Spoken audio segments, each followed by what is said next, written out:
오늘 말씀은 선악을 알게 하는 나무와 생명나무 사이의 비밀이라는 주제로 말씀하겠습니다. 먼저 처음 시작하는 말씀이 창세기 22장 1절에서 2절입니다. 창세기 22장 1절에서 2절.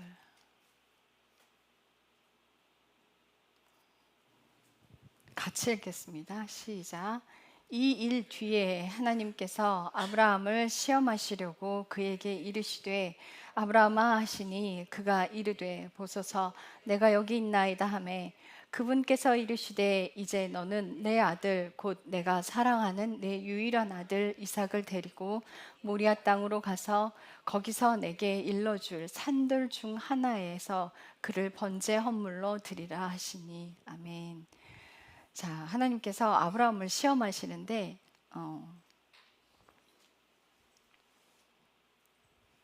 이삭을 번제 헌물로 바치라고 하세요.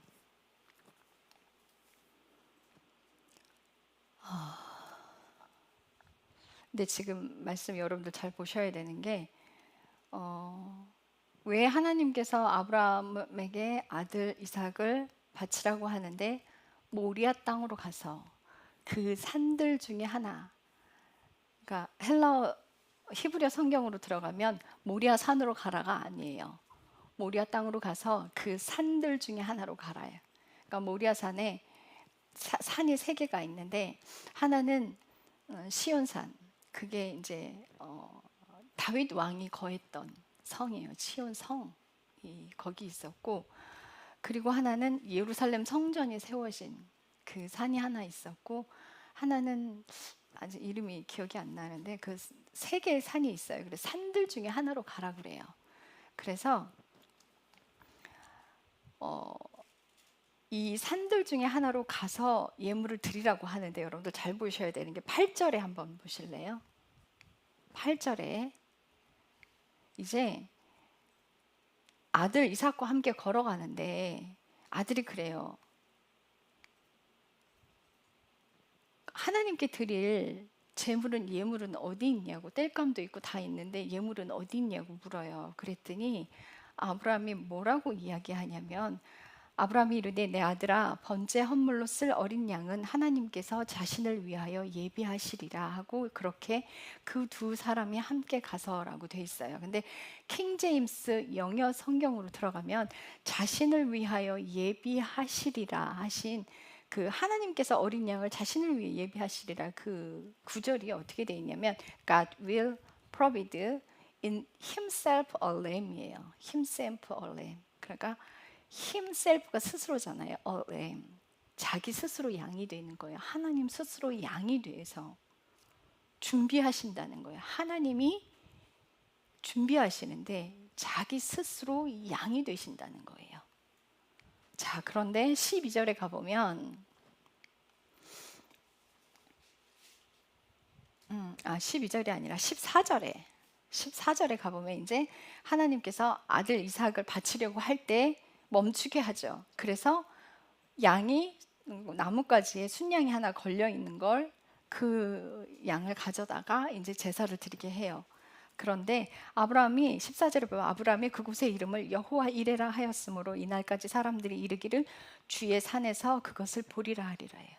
주의 산에서 그것을 보리라 하고 얘기를 했어요. 여호와 이레, 하나님이 예비하셨는데 하나님이 준비하셨는데 사람들이 뭐라고 불렀냐면 주의 산에서 그것을 보리라 해요. 이것은 훗날 예수님께서 하나님이신 그 예수님께서 당신 스스로 어린 양으로서 제물이 되실 걸 예표로 표현하고 계시는데 주의 산에서 그것을 보리라 하고 돼 있어요. 자, 그런데 요한복음 19장 19절에서 20절 한번 찾아보세요. 요한복음 19장 19절에서 20절.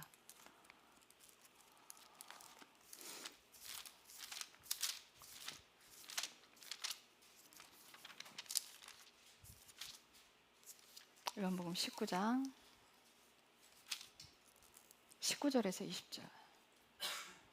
자, 예수님께서 십자가에 못 박혀 죽으시는데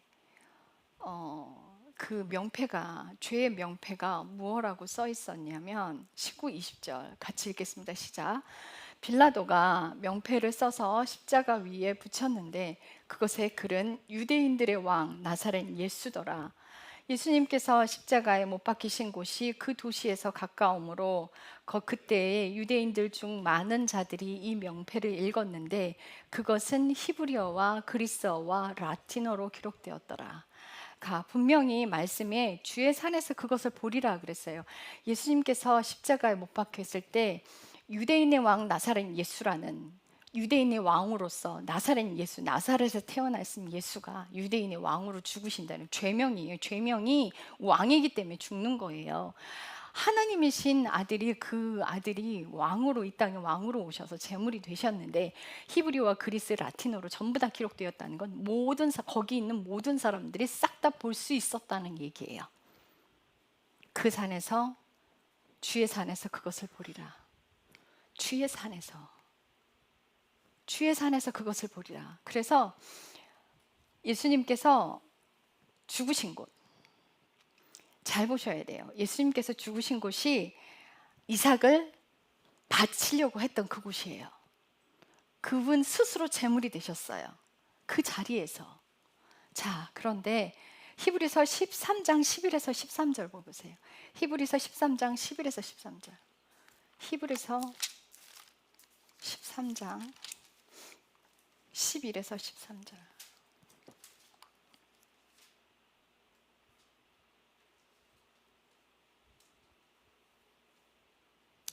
11에서 13절 같이 읽겠습니다. 그 짐승들의 피는 죄로 인해 대제사장이 성소 안으로 가지고 들어가고 그것들의 몸은 진영 밖에서 불사르나니 그러므로 예수님께서도 친히 자신의 피로 백성을 거룩히 구별하시기 위해 성문 밖에서 고난을 당하셨느니라. 그러므로 우리가 그분의 치욕을 짊어지고 진영 밖에 계신 그분께로 나아가자. 예수님께서 어디서 죽으시냐면 예루살렘 성문 밖에서 죽으셨어요. 예루살렘 성문 밖에서. 예루살렘 성 밖에 사람들이 많이 지나다니는 곳이었어요. 그래서 모든 사람들이 다 볼 수 있는 그곳에서 그분의 치욕을 그분이 우리의 죄를 짊어지고 가신 것처럼 13절에 우리가 그분의 치욕을 짊어지고 진영 밖으로, 영문 밖으로 나가자 라고 하신 것처럼 예수님이 죽으신 곳이 어디였냐면 예루살렘 성전 밖이었어요. 성벽 밖이었어요. 자, 예수님이 죽으신 곳에서, 그 예수님이 죽으신 곳은 어디냐면 아담과 하와가 배교했던 곳이에요. 아담과 하와가 배교했던 그 자리에 예수님이 죽으셨어요. 왜요? 아담과 하와가 범죄함으로 사탄의 말에 순종했던, 그 범죄했던 그 자리에서 예수님이 아버지께서 그 아들을 제물로 바쳐서 죽게 하신 그 자리, 끝까지 순종하신 그 자리, 불순종했던 자리에서 순종을 이뤄내신 거예요. 그래서 생명으로 가는 길을 여셨어요. 베드로가 자기가 결단코 예수님을 부인하지 않겠다 장담했던 그 베드로가, 예수님이 그러잖아요. 너희가 네가 다 굴기 전에 3번 나를 부인하리라 했을 때 정말 예수님을 저주하기까지 하고 도망갔어요. 3번을 부인했어요. 그리고 갈릴리로 가 있을 때 예수님이 고기 잡는 제자들 사이에 나타나셨어요. 그래서 그물을, 예수님이 내리라는 곳에 그물을 내렸을 때 많은 물고기를 잡아 올렸는데 베드로는 예수님이 이제 모닥불이 있는 데서 고기를 굽고 있었을 때 베드로가 모닥불 앞에 있었어요. 예수님이 그러세요. 베드로야, 네가 나를 사랑하느냐 하고 물으세요. 자기는 예수님을 3번 부인했을 때 예수님이 네가 나를 사랑하느냐 3번 질문하셨어요. 근데 그 자리가 모닥불 앞이었어요. 근데 범죄하는 그 베드로는 모닥불을 보면 무슨 생각이 났을까요? 예수님이 잡혀있던 그 관저에 들어가서 모닥불 앞에서 불을 쬐다가 그 자리에서 예수님을 3번 부인했어요. 우리가 죄를 지으면, 사람들이 죄를 지으면 경찰이 그 사람을 체포해 가서 그 범죄 시현하는데, 그 범죄를 저질렀던 그곳에 가서 다시 자신이 한 행위들을 그대로 시현합니다.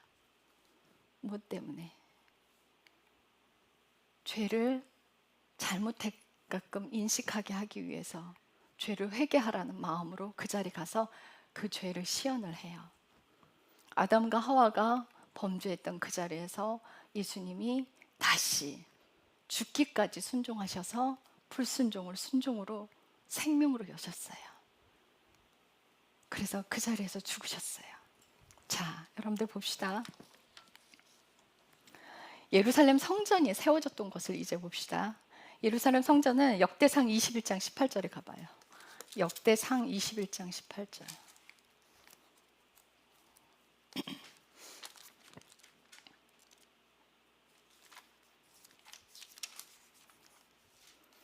역대상 21장 18절에 또 같이 함께 읽겠습니다. 시작. 그때 주의 천사가 갓에게 명령하여 다윗에게 이르기를 다윗은 올라가 여부스 족속 오르난의 타작마당에서 주께 제단을 쌓으라 하므로. 이게 무슨 사건이에요? 사탄이 이스라엘을 대적해서 일어나서 다윗을 선동해서 이스라엘의 그 인구 조사를 하게끔 만들어요. 그래서 다윗이 범죄함으로 도망치다가 이제 백성들에게 그 재앙이 떨어져서 막 도망치다가 이제 하나님한테 이제 멈추게 해달라고 막 기도했을 때 오르란의 타작마당에서 천사를 만나요. 그 자리에서 만났을 때 천사가 뭐라 그러냐면은 이 자리에 죽게 제단을 쌓으라 이 얘기해요. 자, 그리고 역대기하 3장 1절.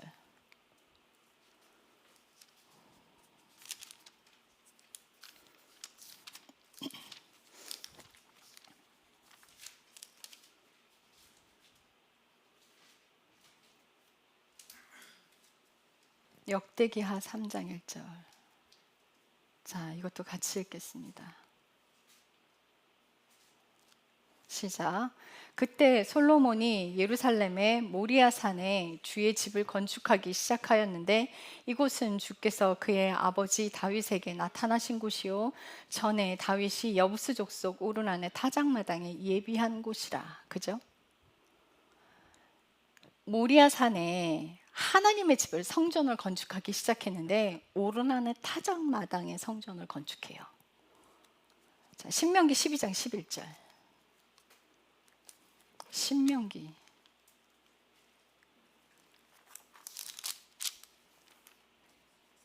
12장 11절.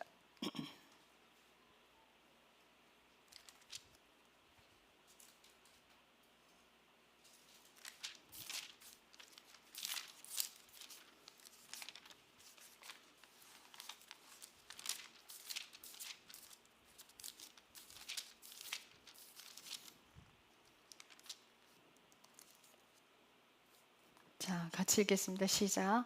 주 너희 하나님께서 자신의 이름을 거기에 두시려고 택하실 곳이 있으리니 너희는 내가 너희에게 명령하는 모든 것을 거기로 가져가되 곧 너희의 번제 헌물과 너희의 희생물과 너희의 11조와 너희 손의 거제 헌물과 너희가 주께 맹세하는 너희의 최상의 모든 서원의 헌물을 가져가는데 어디로 가져가려면 자신의 이름을 두시려고 택한 도시.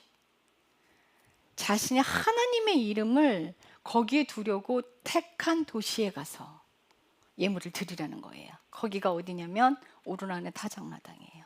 하나님의 이름을 두려고 택한 도시. 그게 예루살렘 성전이 세워졌어요. 그다음에 왕상 8장 29절. 열왕기상 8장 29절.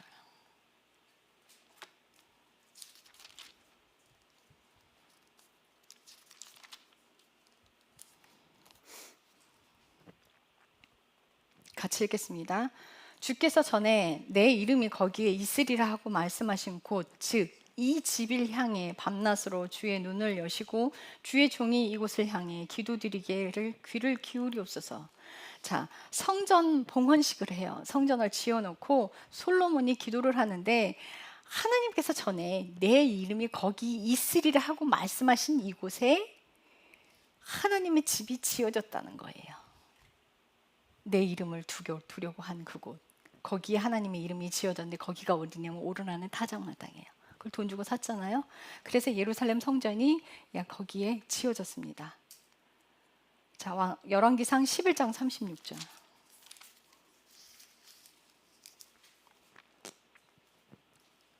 11장 36절. 같이 읽겠습니다. 시작. 그의 아들에게는 내가 한 지파를 주어 내가 내 이름을 거기에 두려고 나를 위해 택한 도시 예루살렘에서 내 종 다윗에게 한 등불이 항상 내 앞에 있게 하리라. 예, 동일한 말씀이에요. 다윗의 등불이 항상 내 앞에 있게 할 거래요. 근데 다윗의 등불이 항상 내 앞에 있게 할 텐데 그게 어디냐면은 예루살렘이라는 거죠. 예루살렘 성전이 세워진 그곳이에요. 그런데 다윗에게 하나님 뭐라고 약속하셨냐면 네 씨에서 왕좌가 영원히 끊어지지 아니하리라. 근데 이 땅의 것은 영원해요? 영원하지 않아요. 땅의 것은 영원하지 않아요. 땅의 것은 영원한 게 하나도 없어요. 그러면 다윗에게 하나님께서 네 왕자가 영원하리라 말씀하신 그 약속을 지키기 위해서 누가 오셨어요? 예수님이 다윗의 뿌리로, 그 왕의 뿌리로 오신 거예요. 그래서 예수님은 영원하신 분이기 때문에 그분이 영원히 왕자로, 다윗의 뿌리의 왕으로, 하나님께서 다윗 왕의 왕자를 영원히 하리겠다는 그 약속을 지키셨어요. 예수님은 영원한 분이시기 때문에. 그래서 새 예루살렘이 기존에 하나님의 이름이 있는 그 곳으로, 계시록에 보면 새 예루살렘이 거기로 내려와요. 그 땅으로 내려옵니다. 성경 곳곳에 증거물이 있어요. 자, 계시록 21장 2절에 가면 새 예루살렘이 내려옵니다. 자, 한번 찾아가 볼까요? 계시록 21장 1절에 제가 읽겠습니다. 내가 새 하늘과 새 땅으로 보았는데 이는 처음 하늘과 처음 땅이 사라졌고 바다도 다시 있지 아니하였기 때문이더라. 나 요한이 보니 거룩한 도시 새 예루살렘이 신부가 자기 남편을 위해 단장한 것 같이 예비하고 하늘에서 하나님으로부터 내려오더라.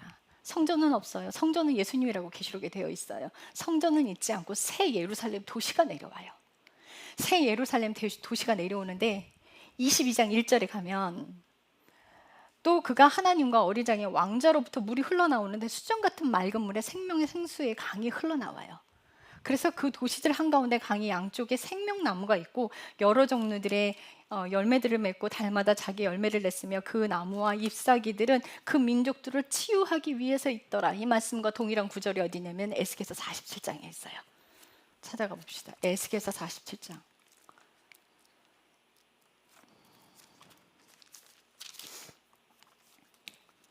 자, 에스겔서 47장 보기 전에 43장 1절 2절 43장 1, 2절 에스겔서 43장 1, 2절 제가 읽겠습니다. 그 뒤에 그가 나를 문 곧 동쪽을 바라보는 문으로 데려갔는데 보라 이스라엘의 하나님의 영광이 동쪽 길에서부터 임하더라. 그분의 음성은 맑은 물소리들과 같았고 땅은 그분의 영광으로 말미암아 빛나더라. 동쪽 길에 있어요. 동쪽을 바라보고 있어요. 근데 4절에 보면 주의 영광이 정면의 동쪽을 바라보는 문의 길을 통해 그 집으로 들어가느라. 하나님이 예루살렘 성전에 동쪽을 통해서 들어오신다는 거예요. 그래서 44장 1절 2절로 가봐요. 44장 1, 2절 가면 그때 그가 동쪽을 바라보는 바깥 성소의 문길로 나를 데리고 돌아왔는데 그것이 닫혀 있더라. 그때 주께서 내게 이르시되 이 문은 닫히고 열리지 아니할 것이며 아무도 그것을 통해 들어오지 말지니 이는 주 곧 이스라엘의 하나님이 그것을 통해 들어왔기 때문이라. 그러므로 그것을 닫을지어지니라. 그러니까 사람들이 못 들어오게 그 문은 닫아도라는 거예요. 예수님이 오시면 그 동쪽 문으로 오실 거기 때문에 예루살렘 성전의 그 동쪽에 성벽을 쌓아버렸어요. 무슬림들이 예수님 못 들어오시게. 무식하죠. 그래서 지금은 그 벽이 있어요. 문 있는 데가 벽을 만들어놔서 완전히 막아버렸어요. 예수님을 못 들어오게 하겠다는 거예요. 근데 하나님이 돌 막아놓는다고 못 들어오시나요? 자, 근데 보세요. 계속 동쪽에서 왔어요. 에스겔서 47장 1, 2절. 47장 1절이죠. 그 뒤에 그가 다시 나를 그 집 문으로 데려갔는데 보라, 그 집 문지방 밑에서부터 물들이 나와 동쪽으로 흘렀으니 이는 그 집 앞면에 동쪽을 향해서 있었고 그 물들이 그 집 오른쪽 곧 제단 남쪽에서부터 내려왔기 때문이라. 그때 그가 나를 북쪽을 향한 문의 길에서 데려가다가 바깥 길로 동쪽을 바라보는 길 옆 바깥 문으로 인도하였는데 보라, 물들이 오른쪽에서 흘러나오더라. 제단 남쪽에서 물이 흘러나오는데 성전의 오른편에서 흘러나오는데 예수님이 아버지 오른편에 계시죠. 계시록에 보면은 보좌로부터 수정 같은 맑은 물이 흘러나오고요. 동일한 말씀이에요. 그 맑은 물들이 흘러나오는데 8절부터 제가 읽겠습니다. 그때 그가 내가 이르되 이 물들은 동쪽 지역을 향해 흘러나와 사막으로 내려가서 바다로 들어가리니 그것들이 바다로 들어가면 그 물들이 치유가 되리라. 그 강들이 다다르는 곳마다 살아나서 움직이는 곳마다 움직이는 모든 것이 살 것이며 또 물고기가 심히 많으리니 이는 그 물들이 거기에 다다름으로 그것들이 치유될 것이기 때문이라. 그 강이 다다르는 곳에서는 모든 것이 살리라. 또 어부들이 엔게디에서부터 네글라임까지 그 강 위에 서리니 그 지역은 그 물을 펼쳐 놓는 곳이 되리라. 이 엔게디나 에글라임은 어디에? 다 이스라엘이에요. 이스라엘 땅이에요. 그 예루살렘에서부터 흘러나오는 그 물들이 이 지역들을 거쳐서 대해에 물고기들 같이 심이 많을 것이나 11절 그 지역들의 수렁과 늪지대들은 치유되지 아니하고 소금 땅에 소금에게 넘겨지리라. 그러니까 염해는 지금 사이에 있는 그 사해 땅은 여전히 소금 바다로 남겨져 있다는 거예요. 여전히 남겨져 있고 또 소금 그 강가에 둑 위에 이곳과 저곳과 먹을 것을 맺는 모든 나무가 자라되 그곳을 잎사귀가 시들지 아니하며 그것들의 열매가 소멸되지 아니하리라. 그것이 자기 달들에 따라 새 열매를 맺으리니 이는 그것들의 물들 즉 그 물들이 성소에서 흘러나왔기 때문이라. 그것들의 열매는 먹을 것이로되 먹을 것이 되고 그것들의 잎사귀는 약이 되리라. 계시록 22장 말씀에 그 물들이 치유하는 약이 되고 잎사귀들이 치유하는 약이 된다고 동일한 말씀이 되어 있어요. 근데 이 지역이 어디예요? 염해가 있고 엔게디 계곡이 있고 그 네글라임 있고 엔게디가 있단 말이에요. 다 예루살렘으로부터 이렇게 그 다 이스라엘 땅이에요. 자, 이곳은 지금 현재 있는 그 이스라엘 땅에 있는 그 지역들을 그대로 설명하고 있어요. 예루살렘이 어디로 내려와요? 이스라엘 땅으로 내려온다는 거예요. 자, 그래서 다시 에덴 동산으로 다시 갑니다. 에덴 안에 동산이 존재했습니다. 이 에덴이란 뜻은 하나님의 기쁨이란 뜻이에요. 하나님의 기쁨과 하나님의 그 임재 안에 동산이 존재했어요. 자, 그 동산으로 다시 가는 창세기 2장 9절.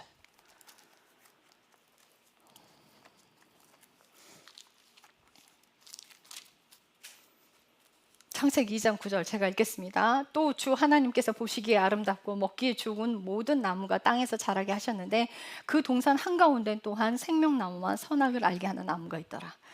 동산 한 중앙에 생명나무와 선악을 알게 하는 나무가 한 곳에 있었어요.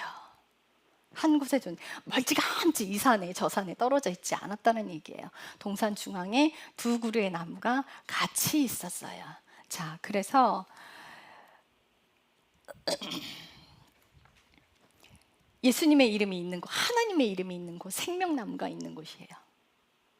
자, 제3성전이 지어지는 것을 가지고 지금 예루살렘에서 굉장히 시끄럽습니다.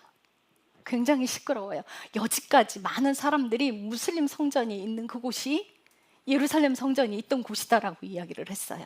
다들 그렇게 얘기를 했어요. 자, 다들 그렇게 이야기를 했는데 아니에요. 여러분들 예루살렘 성전, 그 무슬림 성전을 없애버리고 예루살렘 성전을 그곳을 짓는다면 정말 전 세계의 무슬림들이 다 와서 전쟁을 일으킬 거예요. 못해요. 못해요. 근데 여러분 단순하게 우리 한번 생각해 봅시다. 사탄은 하나님 명령에 하나님의 명령하시는 것을 어길 수 있나요? 못합니다. 사탄이야말로 하나님 명령 굉장히 순종을 잘하는 종자들이에요. 떨어져 나가고 나서. 하나님이 말씀하시는 그 일에 하지 말라고 하는 그 일에는 결단코 할 수가 없고요. 하나님의 이름이 있는 그곳, 예루살렘에 있는 하나님의 이름이 있는 그곳에 무슬림 성전이 지어질 수가 없어요. 사탄은 사탄의 성지예요. 거기는 선악을 알게 하는 나무가 있던 곳, 아담과 하와가 범죄했던 사탄의 말을 듣고 순종했던 그 자리, 그렇기 때문에 거기는 그들의 성지예요. 그래서 거기다 무슬림 성전을 지을 수가 있었던 거예요. 예루살렘 성전이 있는 곳, 하나님의 이름이 있는 그곳은 사탄은 감히 건드릴 수가 없어요. 그건 말이 안 돼요. 손 댈 수가 없습니다. 무슬림 성전이 있는 그곳은 사탄의 성지 맞습니다. 아담과 하와가 사탄의 말에 순종했기 때문에 그들의 성지예요, 거기는. 그래서 계시록 1장에서 이제 계시록 11장 1, 2절에 가봐요. 계시록 11장 1, 2절에 가보면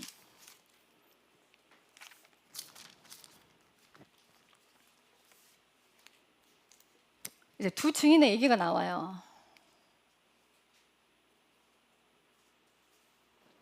그래서 이거는 이제 성전이 지금은 없습니다. 근데 계시록은 이루어지지 않은 얘기예요.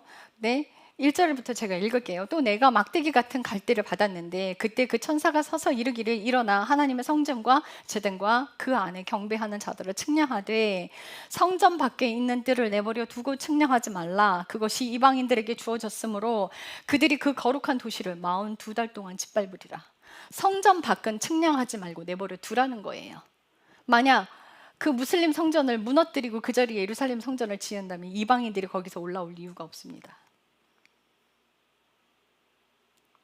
예루살렘 성전이 지어지는데 성전 밖은 내버려 두라는 거예요. 자, 보세요. 무슬림 성전은 아담과 하와가 배경이었던 자리. 하나님의 이름이 있는 그곳은 원래 처음부터 하나님의 이름이 있는 곳이에요. 생명나무가 있던 그 자리. 예루살렘이 하나님의 이름을 두려고 택한 그 도시는 처음부터 하나님의 이름이 있었어요. 그래서 그 자리에 예루살렘 성전이 지어졌어요. 그래서 제3성전은 하나님의 이름이 있는 그곳, 원래 예루살렘 성전이 지어졌던 그곳은 무슬림 성전이 있던 자리가 아니에요. 그래서 계시록 말씀 그대로 성전 밖은 무슬림 성전 그냥 내버려 두라고요. 그들은 그들의 성지예요. 거기가 그들의 성지 맞아요. 생명나무가 있던 그 자리에 다시 제3성전이 지어질 텐데 말씀 그대로라면. 자, 그런데 마태복음 24장 15에서 16절 가보세요.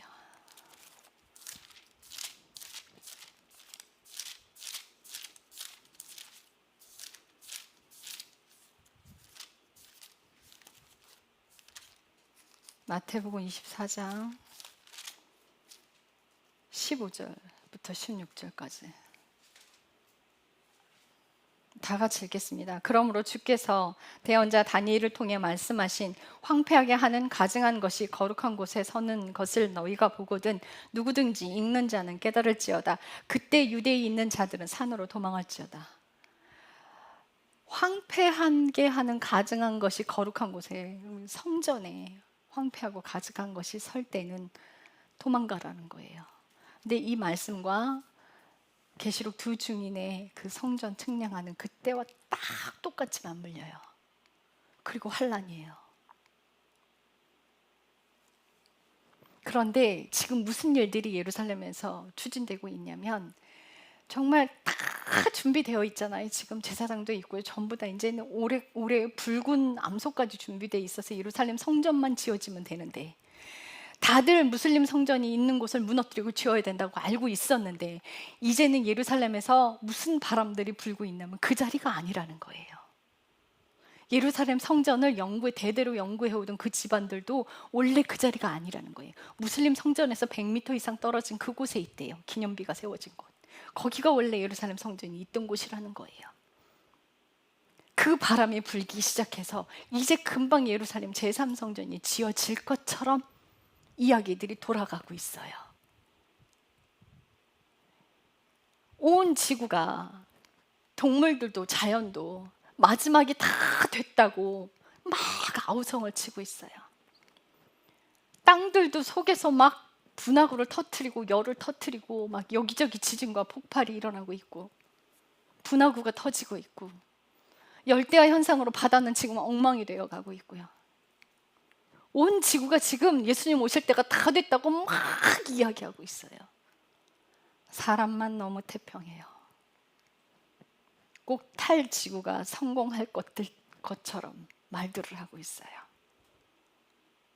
정말 예수님이 금방 오신다고 다들 말들 하고 있고 성경에서 사인을 이제 내가 마지막 때가 이르면 무화과 나뭇잎에 새잎이 돋으면 여름이 온 줄 알라. 마지막이 온 줄 알라.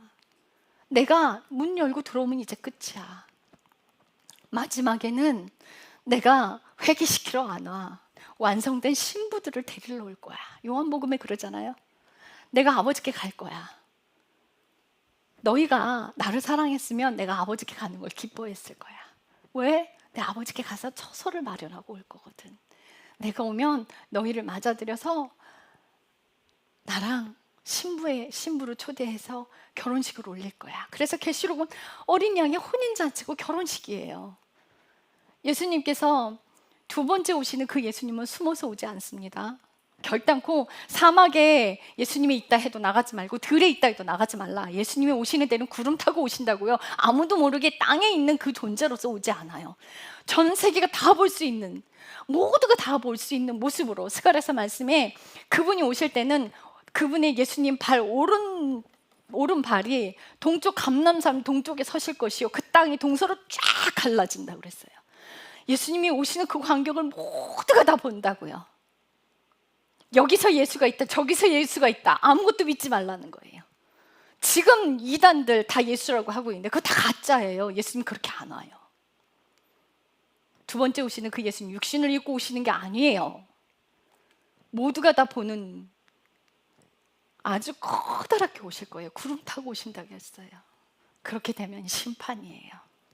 우리가 이렇게 뭐 편하게 살고 이런 게 되지 않아요. 그때 오시면 신부들은 다 데려가고 나머지 싹 다 심판으로 이르러요. 예수님께서 자신의 생명을 내어 던지셔서 우리를 구원하시려고 아담과 하와가 범죄했던 그 자리에서 십자가에 달려서 죽으시면서 생명으로 가는 길을 여셨어요. 끝까지 순종하심으로. 원래 많은 사람들이 그래요. 에덴 동산은 티그리스 강이 있는 그곳에 있다라고 주장을 해요. 유프라테스 있는 강, 티그리스 유프라테스 있는 강을 에덴이 있었다라고 이야기를 해요. 근데 그렇게 이야기하는 사람들의 주장이 창세기 2장 10절에서 14절 때문에 그렇게 하는데, 에덴에서부터 흘러나오는 그 강이, 이 강은 어디로 가냐면 동쪽으로 지나는 길에 있어요. 유프라테스 강이 동쪽에 있단 말이에요. 예루살렘 동쪽에 있잖아요. 한참 지나가 있잖아요. 근데 이게 창세기 2장 10절에 가면 한 강이 에덴에서 나와서 동산을 적시고 거기서 갈라져서 네 근원이 되었어요. 그 강이 생명의 강이었는데 보좌로부터 흘러나오는 그 강물이 동산을 적셨어요. 에덴을 적셨단 말이야. 에덴을 적시고 에덴에서부터 나와서 동산을 적셨어요. 생명의 생수였어요. 에덴은 하나님의 기쁨이고 하나님의 임재, 그 임재 안에서 수정 같은 맑은 물이 흘러나와서 동산을 적시고 그 동산을 적신 그 물이 갈라져서 네 개의 강의 근원을 만들어서 흘러갔는데 14절에 보면 세 번째 강의 이름은 히데겔인데 그것은 아시리아의 동쪽으로 가는 강이고 넷째 강은 유프라테스라예요. 넷째 강은 유프라테스래요. 그런데 여러분들, 이 지금 유프라테스 강이 예루살렘에서 굉장히 좀 떨어져 있단 말이에요. 떨어져 있어요. 그런데 지각 변동으로 인해서 노아의 홍수 때 땅에서부터 물이 솟아났고 하늘에서 있는 물이 다 쏟아졌어요. 그러니까는 하나님께서 태초에 창조하실 때 땅의 물과 하늘의 물로 나누셨어요. 그러니까 하늘에도 물로 한가득 차 있었기 때문에 온도가 따뜻해서 아담과 하와가 옷을 벗고 다녀도 굉장히 따뜻한 정도의 그런 온도였단 말이에요. 땅에 물도 많았어요. 지구인데 땅 밑에 물도 많았다는 얘기예요. 바다뿐만 아니라 땅 밑에 물도 많았는데 그것이 다 솟아났어요. 그래서 전 지구를 다 쏴버렸어요. 하늘의 물도 다 터져버렸어요. 그래서 지각들이 바다였던 것이 솟아나서 산이 돼버리고 지각 변동이 일어나면서 다 갈라져 나가버렸단 말이에요. 원래 땅은 한 군데 모아져 있었단 말이에요. 다 갈라져 나갔어요. 그 에덴에서부터 흘러나오는 그 강줄기가 티그리스 유프라테스 강이었다고, 그 자리가 에덴이었다고 주장하는 건 잘못된 거예요. 하나님의 이름이 있는 그곳 성경에서 곳곳에 말하고 있잖아요. 새 예루살렘은 어디로 내려와요? 예루살렘 땅으로 내려와요. 새 예루살렘이 예루살렘인데 하나님의 이름이 있는 그곳으로 내려온단 말이에요. 이제는 정말 마지막 때입니다. 여러분들, 예수님께서 십자가에 당신의 생명을, 모든 것을 다 쏟아 부으시고 희생한 그 십자가 사랑 기억하시고, 땅에 욕심 부리지 마시고 육신의 욕심대로 따라가지 마시고, 그저 하나님이 그 길 열어주신 그 길 따라, 생명의 길 따라 여러분들 끝까지 가셔야 합니다. 포기하지 마시고, 믿음이 있는 사람인지 없는 사람인지, 그 사람이 진짜인지 가짜인지 알면은요, 환란이 오면 그냥 갈라져요. 환란이 오잖아요, 가짜들은 싹 다 도망가요. 여러분들, 이번에 코로나 때문에 교회 다 떠났잖아요. 여러분들, 믿음이 있으면 꼴랑 그 코로나 바이러스 하나의 교회를 다 떠나버렸는데, 그게 진짜입니까 가짜지? 꼴랑 바이러스 하나요. 환란이 온 것도 아니란 말이에요. 근데 정말 수많은 교회들이 다 문 닫아버렸어요. 한국 교회의 상태, 현 주소가 그거라는 거예요. 이제 교회가 회개의 그 물길을 타고 불길을 타고 자신의 삶에 자기 십자가를 지고 예수님을 따르는 사람들이 많이 늘어나야 합니다. 기도하겠습니다. 주님, 감사합니다. 우리가 온전함으로 주님 앞에 있기를 기도합니다. 자연이 마지막 때인 것을 알려주고 있습니다. 이스라엘 시간이 마지막 타임인 것을 알려주고 있습니다. 이제 부흥의 물결이 이르려면 환란이 같이 쏟아질 것입니다. 오직 예수님만 붙들고 가는 사람이라야 그 환란 안에서 배교하지 않을 것입니다. 오직 예수님만 사랑해서 육신의 욕망을 따라가지 않고, 육신이 좋아하는 것들을 따라가지 않고, 세상의 욕망대로 살지 아니하고, 모든 것을 포기하고 예수님의 생명 따라 예수님을 사랑하는 그 자리를 지켜내기를 간절히 소망합니다. 예수님을 사랑하는 사람들이 자신의 죄를 봅니다. 예수님을 사랑하는 사람들이 회개하는 삶을 살아갑니다. 예수님을 사랑하는 사람들이 모든 것을 포기하고 사랑으로 살아냅니다. 인내하고 참아내며 자신의 유익을 구하지 않고 끝없이 인내하는 그 사랑의 삶을 살아낼 수 있을 것입니다. 주님, 감사합니다. 예수님의 이름으로 기도했습니다. 아멘.